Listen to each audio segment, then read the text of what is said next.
वो आगे बढ़ाने वाले हैं। ऐसे मुनिराज, ऐसे आदित्य माता जी हमें साक्षात कुसुमा में दर्शन हो रहे हैं।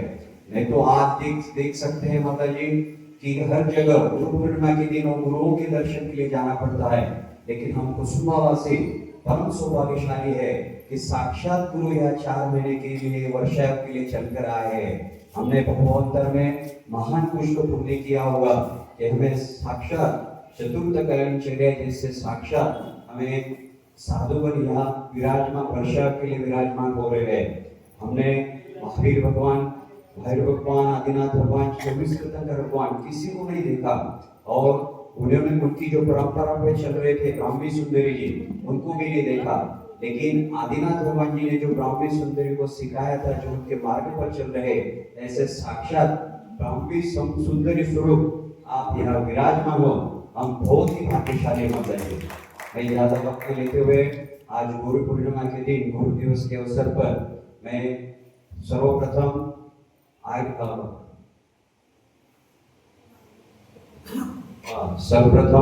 आर्यका से 105 सुरेवती माता जी को नम्र निवेदन करता हूँ कि आज गुरु पूर्णिमा के अवसर पर हमें अपने अमृत वाणी से अनुग्रहित करें। वंदना माता जी, वंदना माता जी, वंदना माता जी। मंगलाचरण के लिए सब लोग हाथों में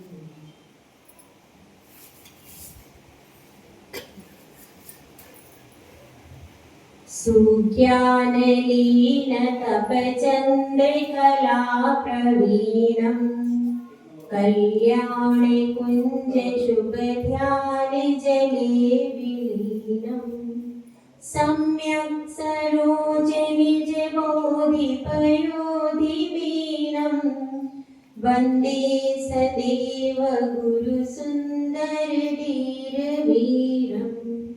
पंच परमेष्ठी भगवान की जय, 1008 कुंतुनाथ भगवान की जय, परम पूज्य आचार्य श्री आदि सागर जी महाराज की जय, आचार्य श्री महावीर कीर्ति महाराज की जय, आचार्य श्री विमल सागर महाराज की जय, आचार्य श्री तपस्वी सम्राट श्रीमती सागर महाराज की जय, आचार्य गुरुवर सुंदर सागर महाराज की जय, अहिंसामय विश्व धर्म की जय, जिनवाणी माता की जय। जब पूज्य आर्यका से 105 सुरेवती माता जी की जय, आर्यका संघ की जय। हर व्यक्ति जिसे मोक्ष मार्ग से रुचि हो गई है, गुरु की खोज में जाता है, चाहता है कि उसका गुरु कोई ऐसा हो कि जो केवल नाम से बड़ा नहीं हो, काम से भी बड़ा हो। जब मोक्ष मार्ग की बात करते हैं तो ज्ञान ध्यान तपोरक्तस तपस्वी सा प्रशस्य, जिसे मोक्ष मार्ग की चाह हुई है, जो ख्याति पूजा लाभ की राह में भटकना नहीं चाहता, वह ढूंढता है कि ऐसा गुरु मिले जो ज्ञान ध्यान और तप में लीन हो, जिसे मैं अपना आदर्श बना सकूं, जिसके पद चिन्हों पर मैं चल सकूं, क्योंकि वह ऐसा होना चाहिए कि जिसको मैं अपना आदर्श बनाऊं।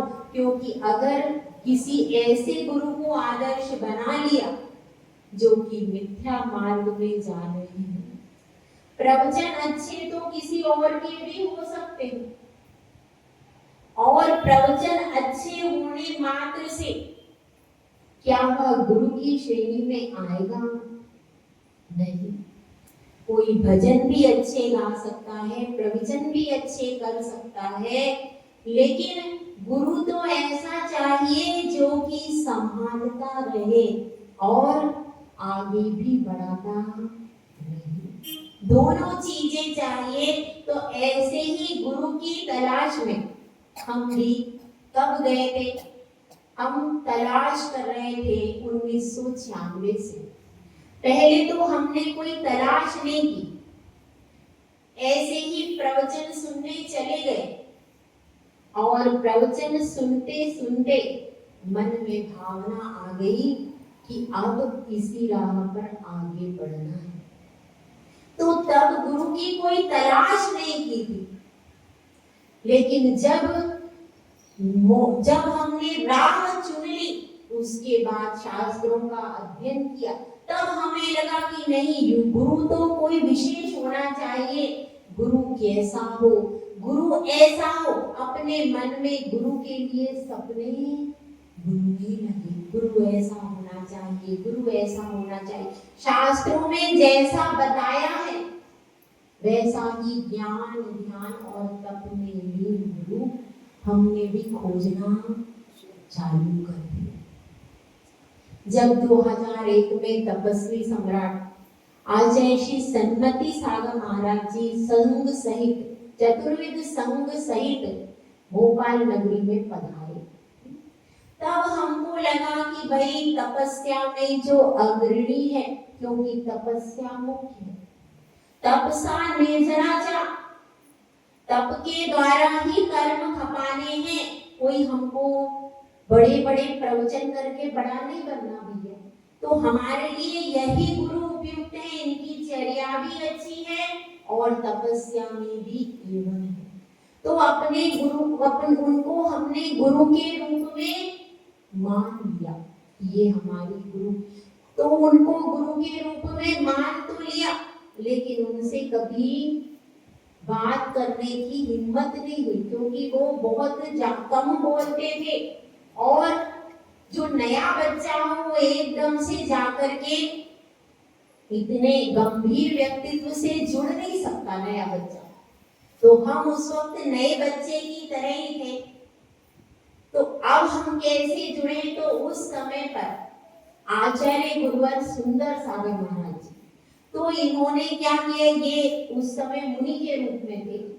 तो उस समय हम जाते थे तो ये जैसे ही हम जा करके बैठते थे, अच्छे से आशीर्वाद देते थे, थोड़ी बातचीत करते थे, आप कैसे हो, क्या हो, तो हम एकदम से जुड़ गए। क्योंकि तपस्वी सम्राट का उस समय 2 आहार 1 उपवास का क्रम चल रहा था और मई जून का महीना था। अप्रैल में आए थे वो, 18 अप्रैल के करीब। तो मई जून का महीना था, तो स्वास्थ्य बहुत ज्यादा खराब हो गया। समाज ने निवेदन किया, आप 2 उपवास 1 आहार करते हो तो आप 1 उपवास 1 आहार करो। तो उस समय उन्होंने कुछ समय के लिए इसको चेंज किया, नहीं तो पहले वो हर समय 2 उपवास 1 आहार का क्रम करते थे। और अष्टांगिका के 8 उपवास और 10 लक्षण के 10 उपवास उनके फिक्स थे। आहार में लेते थे मट्ठा, गन्ने का जूस और राजगिरा, बस इतना ही लेते। तो यह उनका आहार था। तो तब हमारे मन में भावना हुई, और कुछ पूर्व का भी नियम होता है, हर शिष्य हर गुरु से नहीं जुड़ सकता। तो अब ऐसा नियम हुआ, तो फिर क्या हुआ, फिर आचार्य श्री का बहुत वात्सल्य था और उन्होंने अपने पढ़ने के लिए कुछ पुस्तकें मंगाई थी, साहित्यिक गतिविधियों वाली। और मेरी बचपन से ही साहित्य में बहुत ज्यादा रुचि थी, तो उन्होंने अपने लिए वो पुस्तकें मंगाई थी। लेकिन जब मेरे लिए उन्होंने सुना कि तुमको साहित्यिक रुचि है, तो पूरी पुस्तकें उठा करके मुझे दे दी, जिसमें निराला की पुस्तकें, जो साहित्य जगत में जानते हो, सूर्यकांत त्रिपाठी निराला, उसकी अपरा पुस्तक थी, एक महादेवी वर्मा की पुस्तक थी, और भी मतलब। तो मेरी साहित्यिक कविता आदि में रुचि शुरू से थी। तो मुझे उन्होंने वो पुस्तकें पढ़ने के लिए दे दी कि देखो, मुझे दिए ये किताबें, मुझे ही आकर के बाद में वापस कर देना। मैंने ये 1 हफ्ते तक उनको पढ़ा और पढ़ने के बाद उनको रिटर्न कर दिया। मतलब देखिए कि परोपकार कितना है उनका, कि उनको खुद पढ़ना था वो किताबें, लेकिन खुद ना पढ़ करके और उन्होंने मुझे उन किताबों को दे दिया। वो ऐसा नहीं कि कल ऐसे थे, वो आज भी ऐसे हैं। आज भी वो लुटाते ही रहते, उनके पास में कुछ नहीं मिलेगा। वो हमेशा, उनका बैग भी खाली रहेगा और जिनवाणी मिलेगी, जिनवाणी के अलावा आपको उनके पास आपको कुछ नहीं मिलेगा। वो देते ही रहते हैं। ऐसे जो हैं जो कि बहुत उदार है, हमेशा उनके पास में या तो संघ को दे देंगे। आप उनके पास कोई चीज लेकर के जाओगे, वो उसको पूरे दिन आधे घंटे भी नहीं रख सकते, तुरंत उसको या तो संघ को, पहले संघ को पूछ लेंगे आपको चाहिए, या तो संघ को दे देंगे, या फिर कोई श्रावक आ जाएगा तो ऐसा भी नहीं कि पर्टिकुलर श्रावक चाहिए, कोई भी श्रावक आएगा तो वो बस उसको दे देंगे, मैं खाली। मतलब अपने पास कोई ऐसा नहीं कि मुझे ये वस्तु रखनी है, कि मुझे ये करना, कोई इस प्रकार की ऐसी निष्प्रय वृत्ति और पर के प्रति उपकार पहले, अपना बाद में सोचते हैं और दूसरे का उपकार पहले। ऐसी उनकी परोपकार की भावना देख करके फिर उन्होंने मुझे एक पुस्तक दी थी, मन की बुद्धि। उस पुस्तक पर उन्होंने एक शब्द, एक लाइन लिखी थी, उपकारी उपकार समझ। ये उनके पहले शब्द थे मेरे लिए लिखे हुए जो थे, तो उन्होंने ये शब्द लिखे थे, वो शब्द आज भी मेरे माइंड में गूंजते हैं कि उनका उस समय का वो उपकार था। और अब तो क्या है, लेकिन मतलब बताए उनका नेचर समझी उस वक्त में। और गुरु तो उनको बनाया था तपस्वी सम्राट को, लेकिन जब मैंने देखा कि भाई इनकी आयु तो अल्प है, तो अपन आयु अल्प वाले गुरु बनाएंगे। अभी भी वो गुरु है, दादा गुरु है वो, लेकिन अगर अपन ने इनको गुरु बनाया और इनकी समाधि हो गई तो मुझे दूसरा गुरु बनाना ही पड़ेगा। दूसरा गुरु बनाना ही पड़ेगा, तो मैं दूसरा गुरु क्यों बनाऊं? मैं एक ही गुरु जीवन में ऐसा बनाऊं मुझे जीवन भर निभा दे। तो फिर इनका वात्सल्य, इनकी उपकार की भावना, और भी बहुत गुण है। अगर मैं रोज भी एक एक गुण पे आपको बोलूं ना तो भी दिन खत्म हो जाएंगे, लेकिन उनके गुण खत्म होने वाले नहीं। तो ऐसे जो वात्सल्य सम्राट है, जो जब चौके में जाते हैं तो थालियां होती हैं, सबकी थाली लग जाना चाहिए। सबकी थाली लगने के बाद एक एक व्यक्ति चौके में उन सब साधुओं के पास में बैठ जाए। उसके बाद वो चेक करते किसके पास कितने जूस हैं। अगर किसी के पास जूस कम हुए और उनके पास जूस ज्यादा है तो उनके पूरे जूस उठ करके वहां चले। इसीलिए सब लोग डर के पहले पूरा इंतजाम दूसरों का करते, बाद में उनका। फिर उनके पास एक व्यक्ति व्यवस्थित बैठ जाए, थाली आ जाए सबकी, सबके पास बराबर आइटम्स कंप्लीट हो जाए, उसके बाद वो आते हैं और अपना आहार शुरू करते हैं।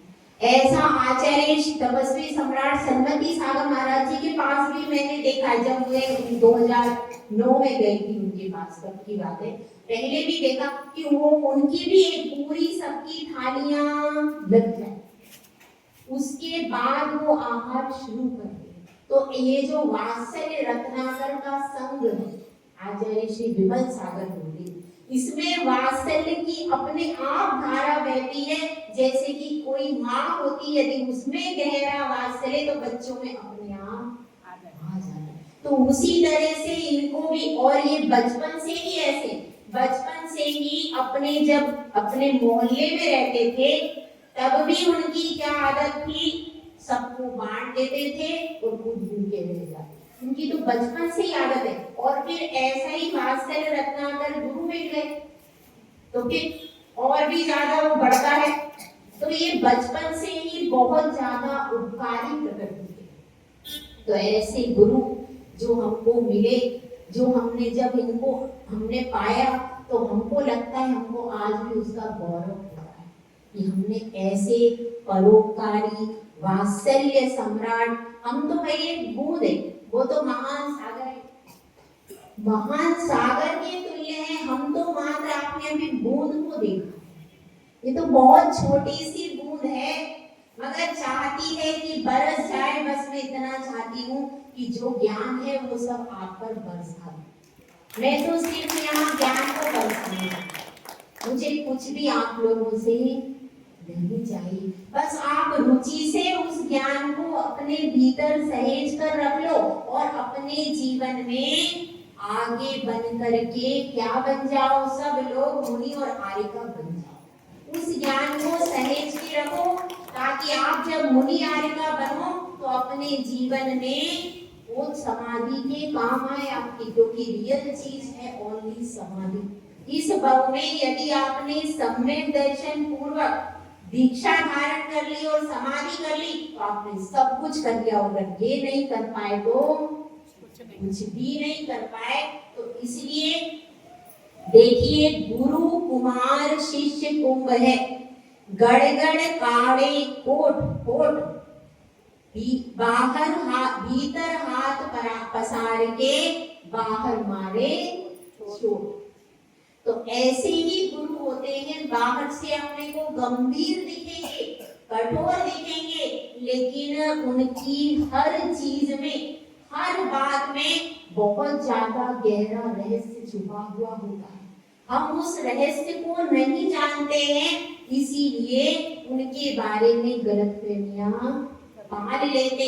गुरु बहुत उदार होते हैं, गुरु बहुत गंभीर होते हैं, बहुत सारे गूढ़ गूढ़ अर्थों से जो भरा होता है वो गुरु होता है।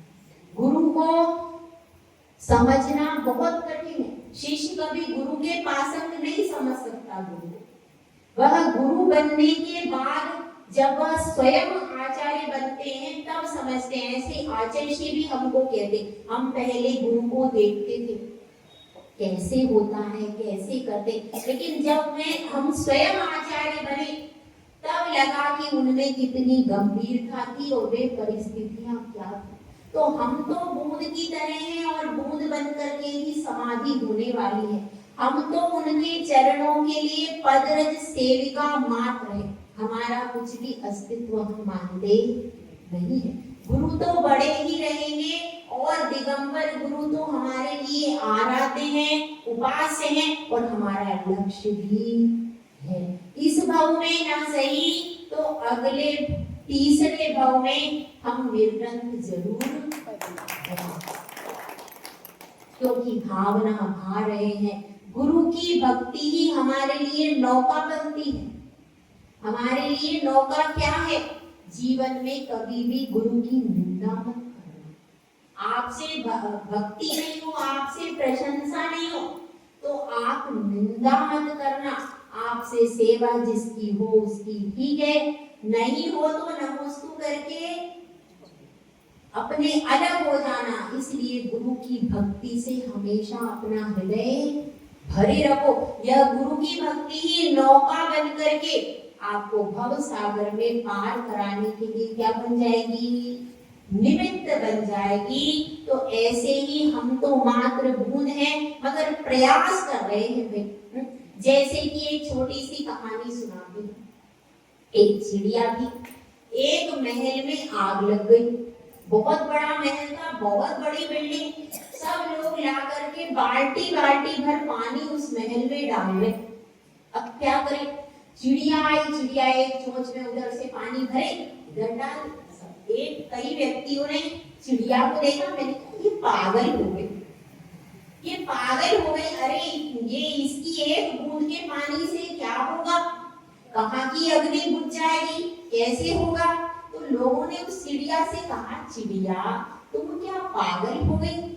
जब लोग इतने बड़े बड़े बाल्टी लेकर, टैंकर लेकर के आ रहे तब तो ये आग बुझ नहीं रही और तुम्हारी बूंद और पानी से कैसे बुझ जाएगी? तो चिड़िया ने कहा, वो आप लोगों को सबको समझने लायक बात थी। चिड़िया ने कहा, जब भी इतिहास लिखा जाएगा तो मेरा नाम आग लगाने वालों में नहीं आएगा, मेरा नाम बुझाने वालों में। इसलिए हम भी वो छोटी सी चिड़िया हैं। इस संसार भव के सागर में तपे हुए आप लोग हो, बहुत सारी आग लगी है, हम भी एक बूंद पानी लेकर के यहाँ पर आए हैं। एक शुरुआत कर देते हैं। हो सकता है हमारी शुरुआत से आगे कोई बड़े बड़े टैंकर भी आ जाएं और आपकी जो संसार की आग लगी हुई है ये आग बुझ जाए। जय बोलो आचार्य सुंदर साहब महाराज की। अभी परम पूज्य 105 सुपर समय महाराज जी से मैं निवेदन करता हूँ कि आज जो गुरु पूर्णिमा के अवसर पर हमें मंगल उद्बोधन देकर